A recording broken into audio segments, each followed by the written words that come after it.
Hai teman-teman, selamat sore. Saatnya sikat seputar informasi kesehatan. Seperti yang kita ketahui setiap hari Rabu dari jam 4 sampai jam 6 sore itu adalah waktunya program sikat. Dan seputar informasi kesehatan kali ini kita akan membahas tema congean pada anak, tentunya dengan narasumber dari Promkes RSHS Bandung.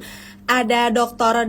Lina Lasminingrum SPTH TBKL Subspesialis Oto Konsulen MKes. Baik, sambil kita menunggu. Nah, dokternya udah bergabung. Oke. Selamat sore buat kamu yang baru saja bergabung, Tentoniners. Semoga kita semua senantiasa sehat ya. Dan di tema kali ini kita akan membahas tentang congean pada anak. Apa sih bahayanya kalau anak-anak kita terkena conge? Dan biasanya apa sih faktor-faktor yang menjadi penyebab timbulnya congean, dan kira-kira apa juga pencegahan yang bisa kita lakukan agar tidak terjadi congean pada anak? Oke, kita tunggu ini ya, tunggu izin dokter untuk request join ya dok ya.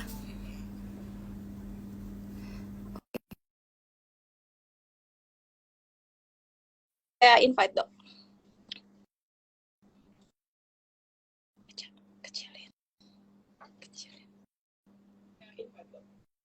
Kecilin. Assalamualaikum warahmatullahi wabarakatuh. Selamat sore dokter. Waalaikumsalam warahmatullahi wabarakatuh. Selamat sore. Apa kabar dokter hari ini, sehat dok? Sehat, alhamdulillah. Dokter, sebelumnya perkenalkan, nama saya Mutiara dok. Iya, Mutiara, salam kenal.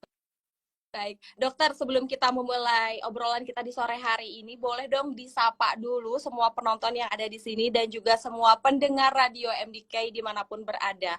Dan untuk nama pendengar kita itu 10 to Niners, dokter. 10 to Niners. Ya. Ya. Halo. Selamat siang, selamat sore menjelang malam kepada pendengar setia MDK 10 to Niners. Apa kabar? Semoga Iya. semua sehat-sehat saja. Amin. Ya robbal alamin. Oke dokter, di seputar informasi kesehatan kali ini kita akan membahas congean pada anak. Dok, maaf sebelumnya kalau dulu karena saya di kampung ya dok ya, saya kira tuh conge itu kasar loh dok. Karena kan biasanya ya, congean gitu ya dok ya. Kalau bercandanya gitu loh, congean. Tapi ternyata memang bahasanya tuh memang conge ya dok ya. Iya, kalau di bahasa Sunda memang congean gitu. Hmm, Memang Oke. suatu penyakit yang disebut congean, tapi sebetulnya itu menjadi stigma yang memalukan sih sebetulnya buat para penderitanya gitu. Oh, oke, baik. Nah, sebenarnya congean pada anak sendiri ini apa sih dok? Arti dari kata conge itu? Congean itu sebetulnya menunjukkan suatu keadaan di mana telinganya berair. Jadi ya, Oke. telinga yang berair itu disebut congean. Kenapa bisa berair? Karena itu adalah suatu infeksi kronis di telinga tengah, ya, menyebabkan penumpukan cairan, pembentukan cairan yang berlebih sebagai respon inflamasi, respon infeksi, kemudian keluar lewat suatu gendang telinga yang berlubang. Jadi seharusnya gendang telinganya tertutup, tapi karena terlalu banyak cairan di telinga tengah menekan gendang telinga sehingga gendang telinga bisa pecah sehingga cairannya keluar melalui liang telinga. Jadi Yang itu. Jadi utamanya adalah suatu infeksi kronis di telinga tengah. oke. Nah, dok, mengusung tema ini kan congean pada anak. Kenapa sih dok pada anak itu lebih lebih concern? Apakah Uh, memang congean lebih rentan terjadi pada anak-anak daripada dewasa? iya, gini, kenapa concern pada anak? Karena gini ya, kalau kita menderita congean yang disebut infeksi telinga tengah yang kronis itu tentu adalah satu gangguan pada pasiennya sendiri ya. Anak-anak itu sebenarnya biasanya malu dengan congean itu, kan biasanya jadi ejekan anak-anak lain gitu ya, teman-temannya. Jadi dia tentunya malu, mengurung diri, dan kemudian nggak mau sekolah. Itu banyak terjadi. Yang kedua adalah pasien dengan congean itu gangguan dengar yang jelas gitu, ada suatu penurunan pendengaran, dan itu sebetulnya yang juga mengganggu. Jadi kita concernnya adalah dengan gangguan dengar, tentunya pada anak-anak usaha untuk belajar juga akan berkurang. Ya, komunikasi berkurang, kemudian menangkap pelajaran berkurang. Jadi kelihatan agak bodoh gitu. Mhm. Jadi kayaknya ya gitu. Padahal mungkin dia memang nggak dengar gitu. Oke, oke. Nah, biasanya dok, apa sih dok faktor penyebab yang paling sering banget, paling mudah juga anak-anak ini terkena congean dok?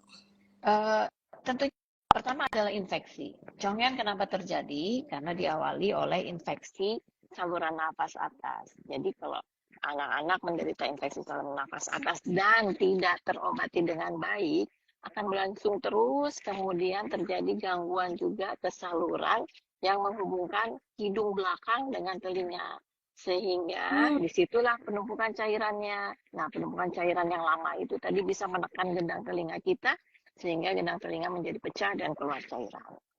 oke, Jadi oke, umumnya oke. adalah karena infeksi saluran nafas atas.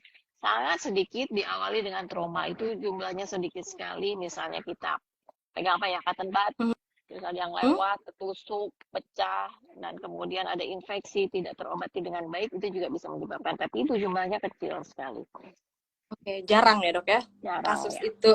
Oke, Hmm. baik dok. Ini mitos atau fakta dok? Kalau misalnya anak terus-terusan flu, katanya bisa jadi itu adalah adanya conge yang tidak terobati dok. Anak terus-terusan flu adalah contoh yang tidak terobati. Kayaknya Ya, terbalik ya. jadi sebenarnya Anak ada, yang terus-terusan flu jadi akan menyebabkan conge. betul. Ya, Kalau dok, ya ini agak, hilang. iya, Agak hilang. jadi ada yang mengatakan bahwa bisa jadi kalau misalnya anak tuh terusan flu itu tuh sebenarnya karena ada conge gitu dok, tapi tidak terobati alias Oh, tidak terbalik. diketahui karena penanganan cuma kayak flu aja gitu, padahal sebenarnya ada congean gitu dok. Uh, terbalik. Flu aja lama-lama menyebabkan congean. Oke. Jadi bukan congean adalah tersembunyi jadi flu gitu enggak. Hmm. Oke, jadi sebenarnya itu adalah fakta berarti ya dok ya. Kalau Ya. kalau kita ada conge bisa jadi terus-terusan flu, begitu ya dok ya? Kalau ada conge bisa jadi disebabkan karena flu yang terus-terusan yang tidak Iya, terobati. kan karena Ya, flu terusan itu ya dok ya. Oke, ya. berarti sebenarnya bukan mitos ya dok ya, fakta. Bukan mitos ya, berhubungan, sangat sangat berhubungan. Ber- Berhubungan. Oke, kalau yang punya alergi dok, apakah dia itu rentan juga dok terkena Ya, congean? karena gini, kalau alergi kan sebetulnya bukan infeksi ya, ada Hmm. inflamasi, tetapi kalau alergi yang terus menerus itu menyebabkan atau merangsang timbulnya alergi juga ya, tubuh jelek, kemudian bersihan di hidungnya juga kurang bagus, itu bisa memacu infeksi. Nah, infeksi ini kemudian yang bisa menyebabkan infeksi ke telinga tengah juga. Oke, baik. Nah, Dok, kalau misalnya seseorang atau seorang anak ini sudah terkena infeksi congean itu ya, Dok ya, apakah gejalanya atau bukan gejala, apakah terlihatnya itu hanya dengan keluarnya cairan atau ada yang lainnya, Dok? Biar kita mendeteksi. Ya, gejala utama pasti keluar cairan. Ya, baik terus-terusan atau hilang timbul. Pokoknya dia kalau lebih daripada 3 bulan, kita sudah bilang itu kronis. Jadi hilang timbul, ada, kemudian hilang, ada lagi hilang, itu lebih dari 3 bulan kita sebut kronis, kemudian atau terus-terusan. Kalau terus-terusan juga akan menyebabkan conge. Nah, kemudian kedua adalah tentunya gangguan dengar. Gejala Hmm. lain adalah gangguan dengar, itu pasti. Karena kita tahu gendang telinga kita fungsinya adalah menggetarkan suara. Menampung seluruh suara, kemudian diteruskan ke telinga tengah. Nah, pada congean ini tadi sudah disebutkan, gendang telinga pasti berlubang. Ketika Hmm. gendang telinga berlubang, konduksi suara itu nggak bagus. Kemudian selain berlubang, kemudian cairan juga penuh. Jadi pasti gangguan dengar akan terjadi pada anak-anak yang conge. Oke, baik. Nah, Dok, untuk ngomongin cairannya sendiri nih, Dok, gimana sih, Dok, warnanya, bukan bentuk, kalau bentuk udah pasti cair. Warnanya dok, apakah kalau yang Maaf nih agak misalnya hilang kan timbul. ada ya dok ya, iya dok, untuk Ya, cairannya sendiri biasanya warnanya apa dok? Apakah sama dengan kayak kotoran telinga itu kan ada tipe yang basah dan juga kering nih dok. ya. Kalau misalnya saya juga anak ya dok ya, terus kalau misalnya udah kayak saya tuh udah lama nggak ini suka keluar sedikit gitu dok. Apakah itu sama atau berbeda dok? Jenisnya mungkin nggak sama ya, karena kan kalau misalnya congan itu cairannya terus-terusan. Kalau Oh iya. kotoran telinga itu biasanya dia lebih apa ya, kayak gemuk gitu, Ya. liket. Kayak itu yang normal sebetulnya. Kalau dia udah keluar cairan bau itu cairannya mau encer, kental, Hmm. berwarna kuning, berwarna hijau, tidak berwarna, bening, itu sebetulnya sudah dalam kategori congean. Oke. Berarti kalau yang biasa aja itu berarti normal ya dok ya. Kalau yang kuning-kuning dikit. Kuning-kuning kotoran itu mah biasa aja, dan itu harus ada karena selalu diproduksi tiap hari. Jadi jangan khawatir. Oke. Ya biasa ya dok ya, namanya aku suka was-was nggak jelas ya dok.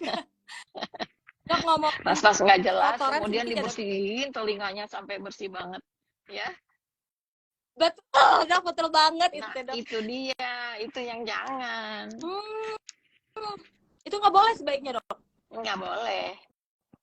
Kecuali kotorannya numpuk sekali di liang telinga sampai mengganggu konduksi suara, itu ya harus dibersihin. Tapi kalau yang tipis-tipis aja melingkarnya ya biarin aja, itu kan normal. Oke, dokter ini sinyalnya putus-putus. Betul, hilang timbul. Hilang timbul ya dok ya.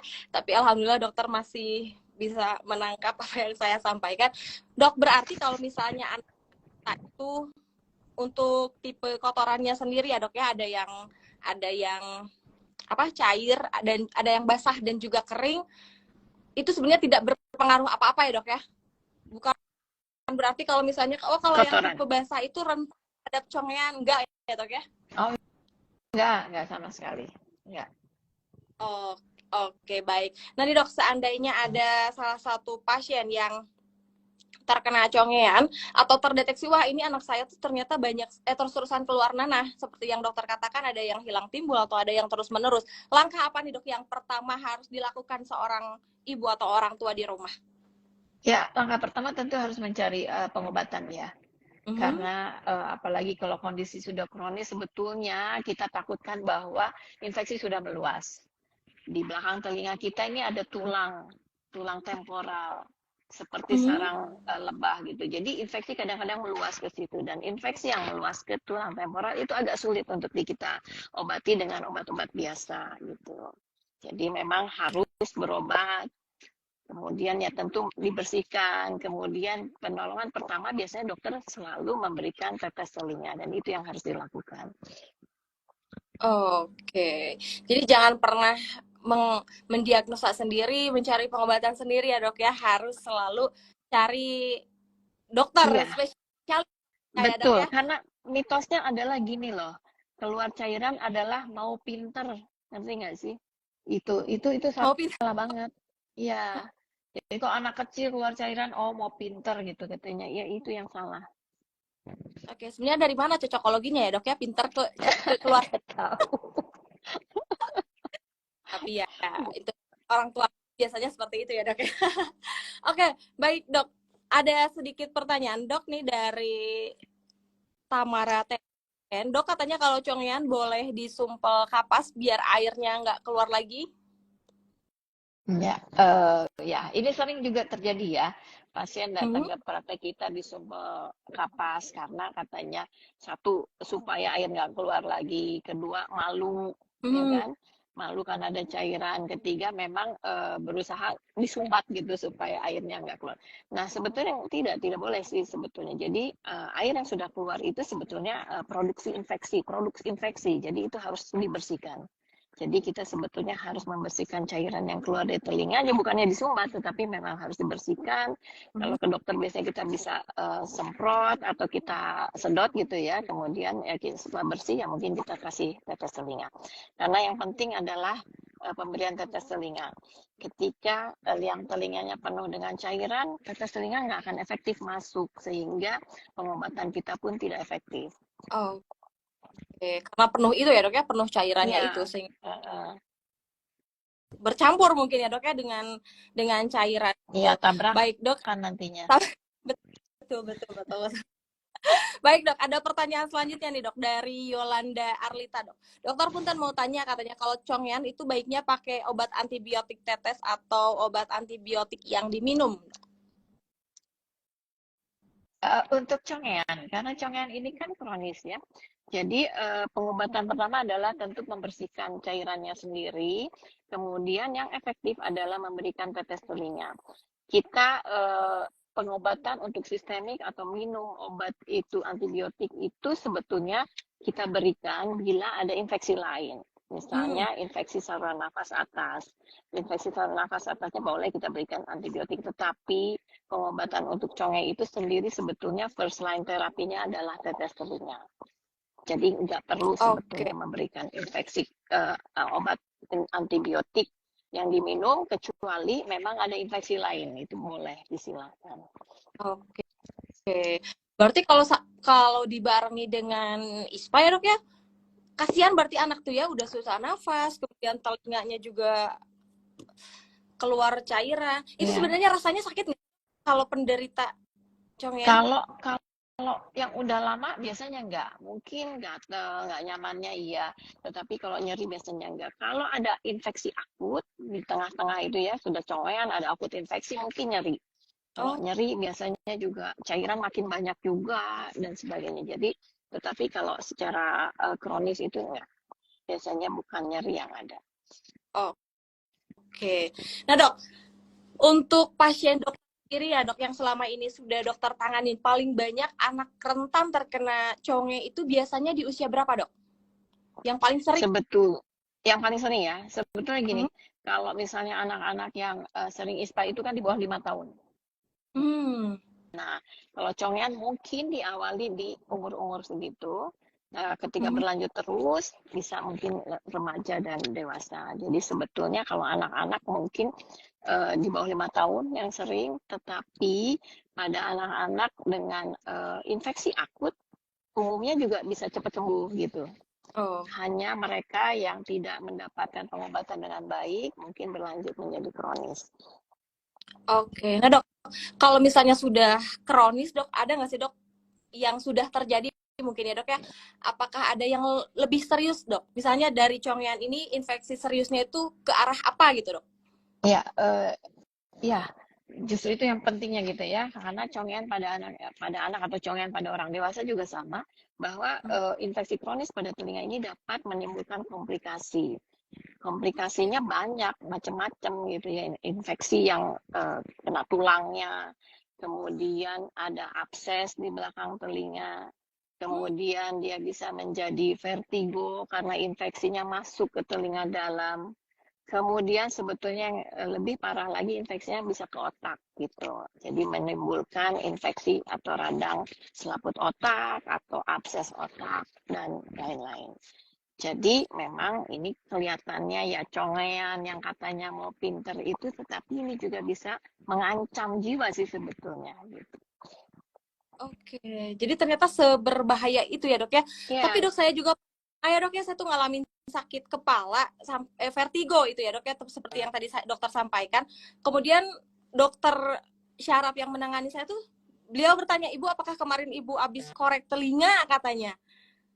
Berarti memang sangat ini ya dok ya, sangat rentan dari situ juga bisa terjadi ke vertigo memang ya dok ya? Ya kalau korek telinga mungkin di liang telinga aja ya, nggak masuk telinga tengah. Tapi kalau korek telinganya berlebihan atau ada gendang telinga yang sudah bolong ya mungkin bisa ke telinga tengah. Tetapi agak berbeda kalau ngorek-korek telinga kemudian ada vertigo, mungkin ada hal lain. Oke. Wah, saya jadi rewas dok. Jadi was-was.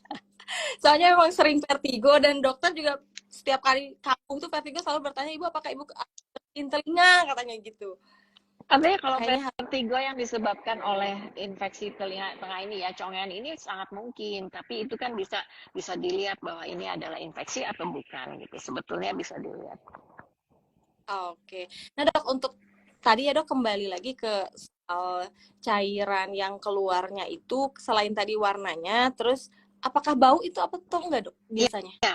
ya, sangat bisa berbau gitu ya, karena berbau itu Hmm. tergantung produk infeksinya apa. Jadi pada kuman-kuman atau bakteri tertentu memang memproduksi sekret yang berbau. Jadi biasanya kita baunya kayak gini, ah kayaknya kumannya yang ini deh gitu.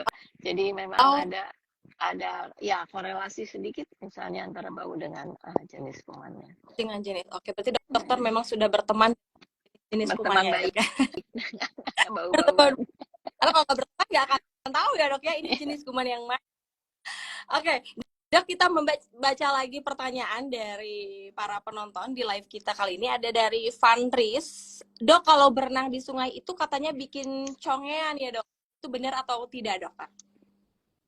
Jadi gini, kalau berenang di sungai, kemudian bikin infeksi saluran nafas, kemudian tidak diobati, bisa menyebabkan congean.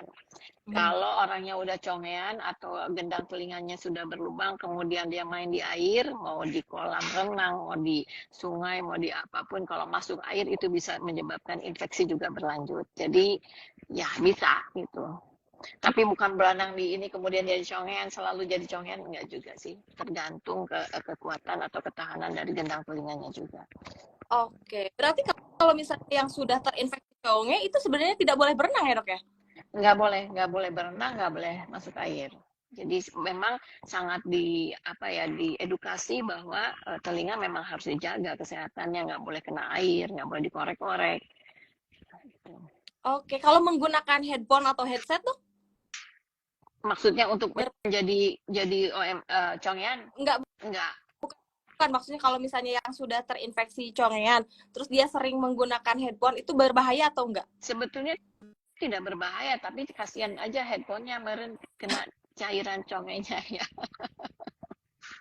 Bau ya Dan dok? lagi kalau ada kalau ada cairan di situ kan jadi nggak terlalu apa ya nggak bisa sekresi keluar gitu.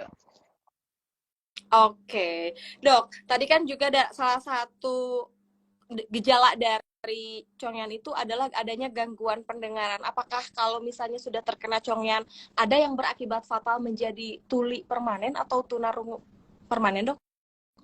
Eh, Begini, kalau misalnya congennya sendirian, congen sendiri tentu menurunkan pendengaran.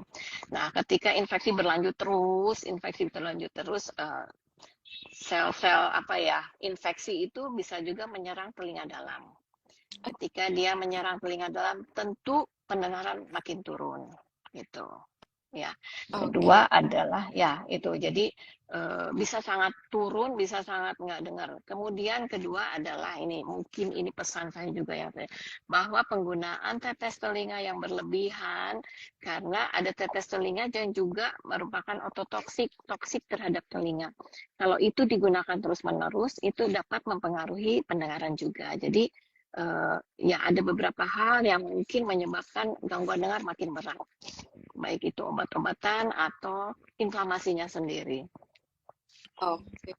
Jadi memang segala sesuatu itu jangan berlebihan ya dok ya, harus sesuai aturan. Iya, karena gini, orang yang udah pernah congen dan pernah berobat, mungkin dia males lagi berobat, dia tetes telinga itu aja dipakai terus gitu. Hmm. Padahal mungkin tadinya tetes telinga itu hanya untuk yang telinga luar gitu. Dan dia pakai terus untuk ini, nah ini bisa menyebabkan ototoksik, gangguan pendengaran jauh lebih berat. Oke. Dan memang khasnya masyarakat di kita itu ya dok ya, memang banyak sekali yang seperti itu. Misalnya sekarang yaitu seperti sakit telinga atau sakit mata atau sakit kepala. Hari ini sama dokternya dikasih A, terus ketika dia mengalami penyakit yang sama dia nggak berobat lagi ke dokter karena masih ingat, oh ini obatnya kemarin dikasih yang ini. Padahal sebetulnya belum tentu penyakit yang ini itu sama dengan penyakit yang kemarin. Ya, kondisinya mungkin tidak berbeda ya, kondisinya berbeda, jadi mungkin Hmm. pengobatan juga harusnya berbeda.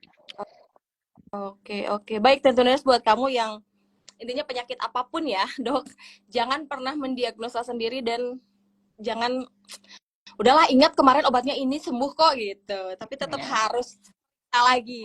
Oke dok, kita mau bacain satu pertanyaan lagi aja ya dok ya. Ada dari Angga Wiguna. Dokter mau bertanya, kalau anak keluar conge awalnya bening, lalu 2 hari kemudian jadi kekuningan dan berbau, bolehkah langsung diberikan tetes telinga karena sebelumnya pernah sakit telinga lalu reda?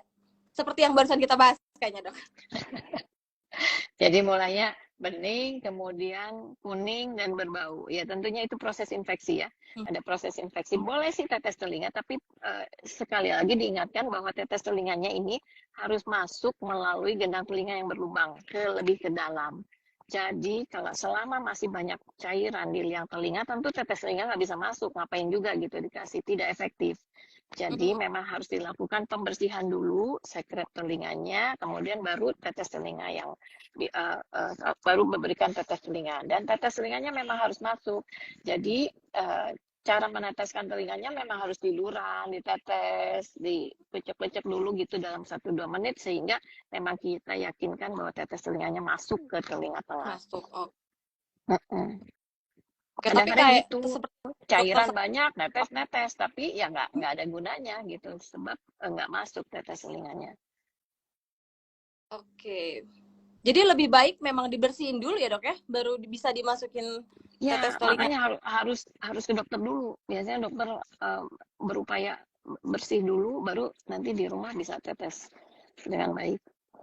Oke, baik. Wah, ternyata ramai sekali dokter di sini, banyak sekali pertanyaan, tapi kita nggak akan ini sih dok. Nggak Waktunya akan mungkin ya jawab dok ya tidak semua. akan selesai kalau kita baca. Ya, kalau ya kita tidak bisa menjawab semua buat tentuners yang lagi nonton atau yang mendengarkan yang punya pertanyaan seputar congean baik pada anak atau pada dewasa, alangkah baiknya kamu langsung tanyakan ke spesialis THT terdekat ya dokter ya. Iya, harus ini mas.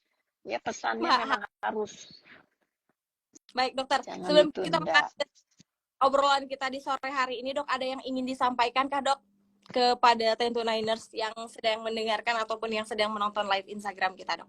Ya, pesannya tentu menjaga kesehatan telinga itu sangat penting ya, karena telinga itu adalah pendengaran kita. Dengan mendengar kita berkomunikasi, kita menerima apa ilmu itu ya, kita mendapatkan kognisi dari situ. Jadi jagalah kesehatan telinga.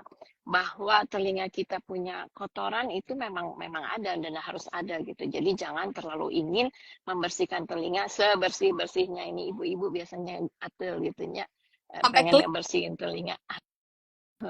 Dan kemudian Betul itu betul. udah lebih serius lagi, jadi harus segera berobat. Oh, Berobat aja kalau udah ada keluar cairan telinga. oke oke. Dokter, saya mau satu pertanyaan lagi, lupa dok. Ya, Tadi terkait pembersihan telinga ya dok ya. Kan banyak sekali ya dok ya di sosial media ini yang mengatakan bahwa cotton bud itu tidak baik kalau misalnya untuk pembersihan telinga. Bahkan banyak sekali dok alat untuk membersihkan telinga itu berbentuk kayak besi gitu loh dok, besi yang cekung ujungnya. Sebenarnya lebih aman mana dok untuk pembersihan telinga itu? Apakah yang besi itu atau yang cotton bud dok? dua-duanya nggak aman. Nggak aman. Dua-duanya nggak aman, apalagi ngebersihin sendiri gini ya. Karena ngebersihin sendiri yang telinga kita itu nggak lurus. Nggak lurus, juga ada yang pipih, ada yang dan sebagainya dengan segala variasinya. Jadi ketika kita membersihkan telinga nggak tahu apa yang dibersihin, kan nggak lihat apa yang dibersihin. Nah, Oh iya. ketika tidak dibersihkan dengan benar, mungkin ada luka. Ketika ada luka, mulai infeksi dan lain-lain. Mulai nanti ada jamur, ada segala macam. Jadi itu yang nggak boleh dilakukan sebetulnya. Nggak aman Oh, dua-duanya. Kecuali kita yang bisa lihat ya, kita dengan lampu kepala kita bisa lihat. Nah, itu boleh. Atau ibunya begitu pintar dengan lampu kepala dan sebagainya, silahkan ayo. Tetapi ketika sudah lebih dalam, mendingan nggak usah. Gitu. Mendingan oke. kita yang bersihin. Oke, dok, kalau misalnya kita pengen bersihin telinga ke spesialis THT itu biasanya berapa baiknya dok? Baiknya berapa bulan sekali atau berapa Ketika tahun seseorang atau eh, ya, ketika seseorang telinganya penuh karena kotoran, umumnya akan seperti itu lagi karena itu artinya aktivitas dari kelenjar kotorannya itu cukup aktif ya. Jadi kita biasanya sarankan 6 bulan sekali kita terkontrol. Kadang-kadang ada yang 3 bulan Oke. udah penuh, ya udah itu mah 3 bulan sekali gitu. Hmm. Kadang-kadang setahun baru muncul lagi, ya udah setahun sekali. Nanti kita lihat sih sebetulnya. Tapi umumnya 6 bulan sekali kita sarankan. Jadi tapi pembersihan itu kayak misalnya kita tuh nggak ada gejala apa-apa sih, cuman gatal aja pengen dibersihin, itu ke THT bisa ya dok ya berarti Iya, ya? ke THT. Dilayani berarti ya? THT. Ya Oh, iya. Pasti kemana tuh? nggak dok, takut karena Dilayani, mungkin pasti. banyak juga tentunainers yang nggak tahu bahwa sekedar ke THT itu nggak hanya ketika ada gejala sakit atau apa, bahkan hanya untuk membersihkan telinga aja tuh ternyata bisa gitu dok. Ya, biasanya ya 6 bulan sekali. Oh, Mhm. oke, baik. Itu ya tentunainers, luar biasa sekali dokter. Terima kasih atas ilmu dan edukasinya, menambah wawasan juga khususnya untuk saya dan juga umumnya untuk seluruh tentunainers yang menonton ataupun yang berada di rumah ataupun lagi di mana mendengarkan seputar informasi kesehatan kali ini. Sekali lagi terima kasih dokter, semoga sehat Terima selalu. kasih. Terima kasih Mutiara, sama-sama sehat untuk semuanya. Amin. Semoga kita bisa ketemu lagi ya dok ya dengan Ya, pembahasan-pembahasan yang menarik, yang pastinya untuk concern pada kesehatan telinga dan juga sekitarnya. Baik, Ibu, baik. dokter saya pamit. Ya, Tentunainer saya juga pamit. Terima kasih. Mohon maaf apabila ada salah-salah kata. Sebenarnya banyak sekali yang ingin disampaikan, namun kita terbatas oleh ruang dan waktu. Sampai ketemu di seputar informasi kesehatan lainnya di minggu depan. Saya Mutiara Sidik pamit. Dokter Lina pamit. Assalamualaikum warahmatullahi wabarakatuh. pamit. Bye-bye. Salam.